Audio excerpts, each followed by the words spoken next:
Энэ төв соёл уламжлалаа дээдлэх ийм санаа агуулж байгаа би маш их талархаж байна. Энэ бол одоо их зөв.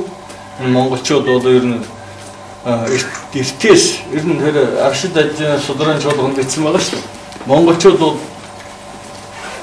удам судраа гаргууд мэддэг үндэстэй гэж. Арабуудыг оруулахгүй.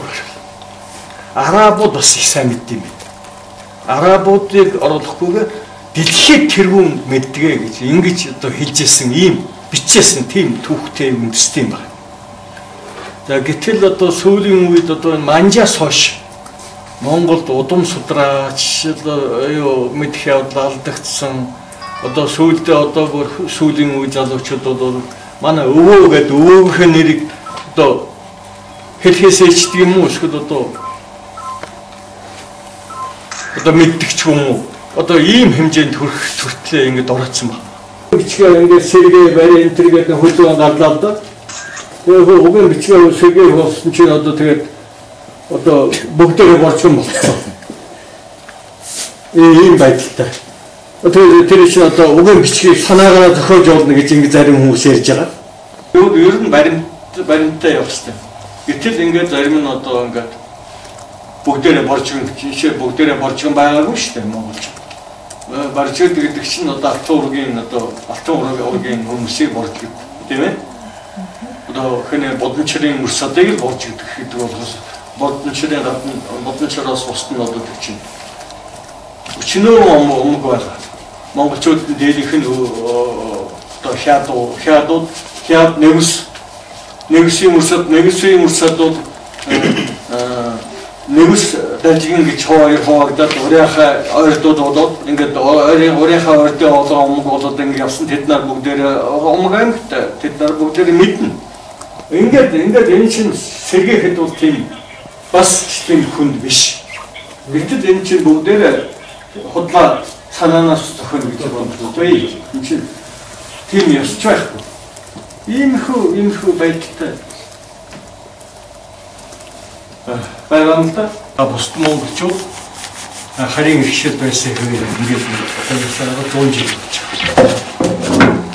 Ингээд одоо энэтэй холбоотой тусгаар тогтолцооны хөдөлгөөний одоо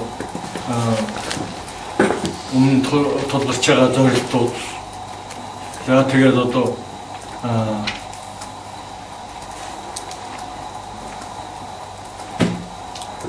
тэр одоо тусгаар хөдөлгөөний явцад гарсан бэрхшээлүүд энэ болгонтой холбоотой нэг тийм хэдэн баримт хэлийг туулж байгаа. Ингэж хэлсэн. Тэгэхээр ажиглал шархан зөө гэхдээ бас уламжийг алдаж болохгүй гэж ингэж хэлжсэн гэж байгаа. Хоёрдугаар Николай. Оршин цагаан. Тэгсний дараа гадаад яваад ямнаас цаазгоно. Ингэж хэлжсэн гэж байна. Би аннексийн эсрэг байна.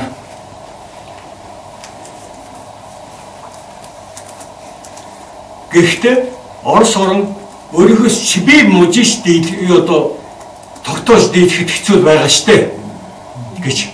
Сибирь мужаа бид тогтоож дээдэхэд хэцүү байгаа штэ гэж. Тэгээд энэ одоо Монголыг авах асуудалтай зуурдах юм бол бусад орнуудтай хэрэлдэх болно, маргаан гарна.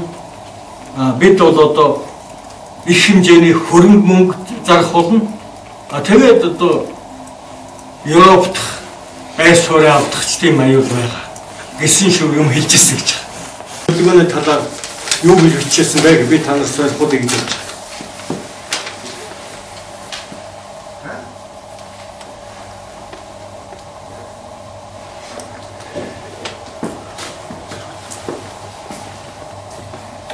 Халх монголчуудын хуулийн гашуун зовлон өөд татаж туслах дээдсийн хүчин ажилласаар ба далай мэд войны чалга үнхүү сүсгийн үүднээс богж авзан зонд хотогт хаан маань зориг хүчийг илэрхийлэн бузар муухай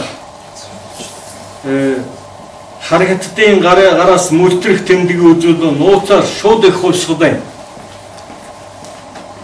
Мянган нар мэд гэрэлтэй эрдний их тугийг боссон гэж ингэж Монголын үндэсний эрхчлөөний хувьсгал хийснийг хэлж байгаа юм да, тийм ээ. Хөөс адил өтөр төргнөө хайрлагч бүх монголчууд орон нутгийг туйлын ядарлаас зайлуулж төв жаргалыг олгуулн тутгуйд гэж ингэж одоо их одоо пафстай тийм ээ ингэж бичсэн байхгүй. Ийм одоо их агуу их үйл явдал 1911 онд болсон юм аа. Тэр үед хүчтэй байсан. Гэхдээ Бородын ноёд ирж богдод дагаар орох гэж иржсэн гэж бод хүлээж аваа. Ягаад гэвэл Оросын дэмжлэг авах шаардлагатай байсан. За энэ 35 Монгол орондоо нэгдэж орж ирсэн. Ингээ Октав бол өөр Монгол халх хоёр бол хамтраад тусгаар тогтлоо зарласан хэрэг болж байгаа. Ингээд энэ чинь Монгол үндэсний нийтээр хамарсан их том хөдөлгөөн болж хувирсан юм аа. Тэгээ энэ нөхцөл нөгөө биднийг дэмжижээс Оросуудын байдал жаахан хувирал гарсан. За тэгээд одоо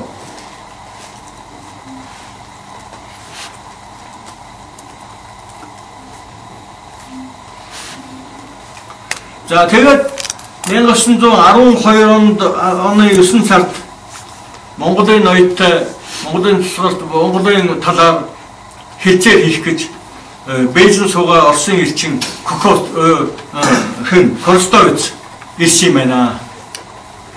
За Коростович Монголын нийслэлд ирэхэд сүүлчийнхээ удирдамжийг Оросын гадаа явуулнаас Салоноос авсан юм байна.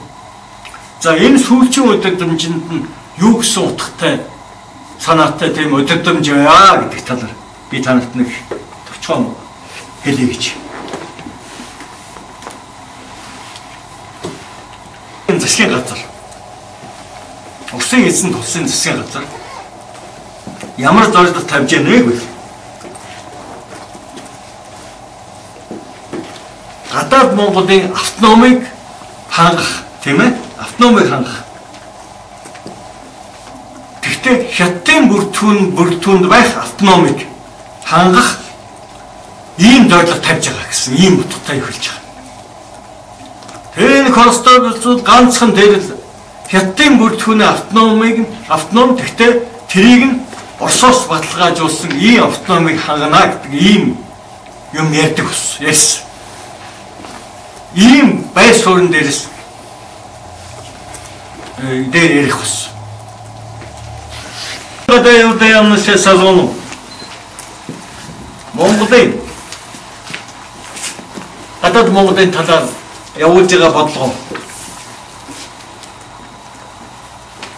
юу гэж тодорхойлсон байг тэр удирдамжтай шүү дээ. Юу гэж тодорхойлсон байг гэхээр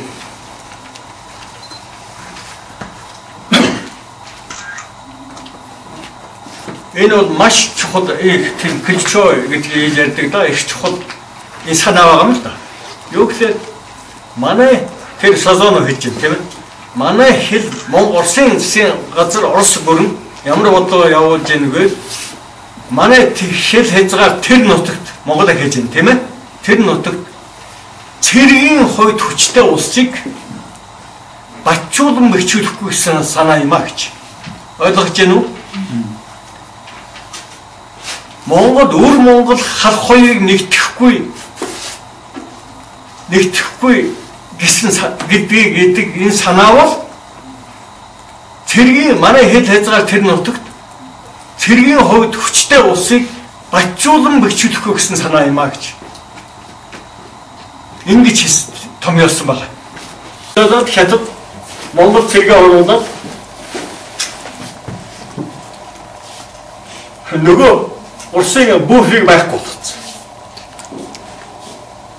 Монгол Хятадын жирийн мож болсон. Тэгээ Монголын тусгай тогтнолоос юу ч үлдээгүй автономч байхгүй болсон. Энэ бол анханасаа ойлгомжтой. Ийм байдал орно гэдэг. Гэтэл Оросууд бол нөгөө Монголын хүчтэй болчих магадгүй гэж айсаар айгаад хятадаар байруулаад тэгээд Оросоо аюулгүй байдлын Оросоос баталгаажуулсан энэ одоо буфер автоном улсаа явуулна гэж ингэж яриад ингээд одоо энэ үлгэр нь ингээд дуусаад тэгээд энэ чинь хожим байн 3 улсын гэрээ энэ төргээд монголчууд дуусахаар та 3 улсын гэрээ зөрчиж яах гэсэн мөртлөө Монгол автономи устгацсан. Ийм байдаг. За 1918 онд Орос оронд иргэний дай хийсэн. Юу гэвэл улаан цагаан хоёр болоод Оросууд талцаад байлж гисэн. Энэ бол Октавл ямар байдал хүргэж яах гэхлээр улс оронд иргэний дай аль нэг улс оронд иргэний дай гадна гэдэг чинь хүн ам нь хоёр хэсэг хуваагдаад байлдана гэдэг чинь юу гэсэн үг? Тэр орны задрал гэсэн үг. Энэ чи баруун фронтын задралаас ихсэн. Орос орн чинь дэлхийн 1-р дайнд ихсэн. Дайнд орж ирсэн, Антарктикийн далд байлдаж ирсэн. Гэтэл Оросын большевикууд ямар бодлого явуулсан гэхлээр иргэний дайныг империалист дайныг иргэний дайн болгож хувирна гэдэг. Ингээд одоо дотор нь хойсгол гараад юу баруун фронт нь задраад яаж задарсан гэхлээр үндэсний шинж тэмдгээр цэргийн ангиуд нь хуурдчихсан.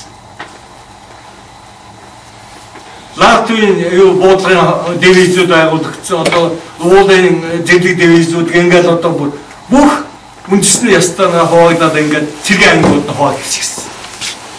Ингээд Орос оронгууд тэр дэлхийн 1-р дайнаас дараад иргэний дайндаа ингэж орсон. Орос орны одоо бүртгэнд байсан олон ард түмнүүд тусгай тогтолцоонд зардалж гисэн. Кавказын цаад чандан Гүрж, Армян, Азербайджан тусгай тогтолцоо зарласан, одоо Украины, Петлюрийн Украингээд тусгай тогтолцоо зарласан, Балтийн иргэн 3 улс тусгайлсан, Польш, Финланд тусгайлсан тэр үрд чинь Оросын бүртгэнд байсан шүү дээ. Польш Финланд. Великое княжество Финляндское гэж байсан, Великое королевство Польское гэж байсан. Эдгээр тусгай тогтолцоо зарласан, ингээд Прибалтийн улсууд гарсан. Ингээд одоо Орос хөрн задарч хэл хөхөд ямар байдал үүссэн. Дунд Азийн тусгай тогтоох гэж оролцсон.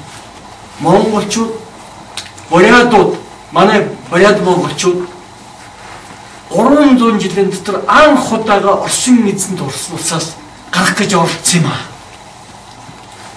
Та нар мэдэж байна уу юу? Манай бурядууд яагаад халахад орж ирсэн бэ гэхлээр мэддэг бас байгаад байхад зарим нь цочрыг мэдж байгаа.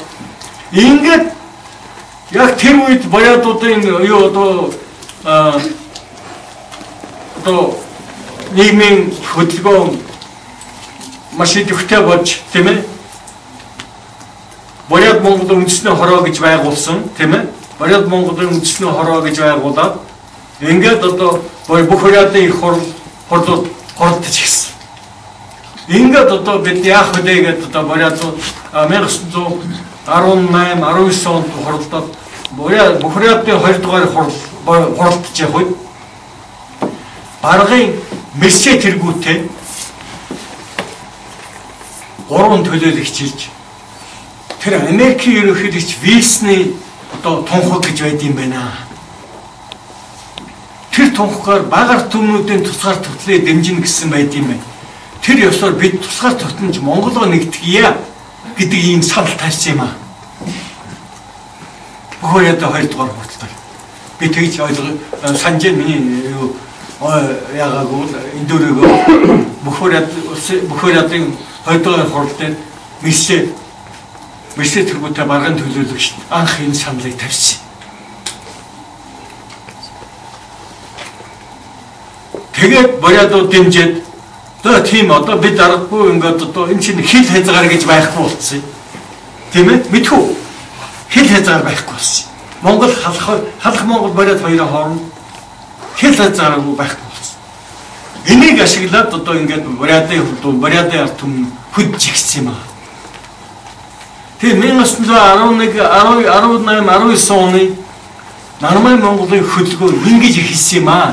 Хүмүүстээ Георгийн дөрөв Полны Кавалер гэдэг чинь баг Орос улсын баатар гэсэн үг гэж би ойлгож байна. Ийм хүн байсан. За тэр баруун өнгөр ингэж байсан. Энэ хоёр бол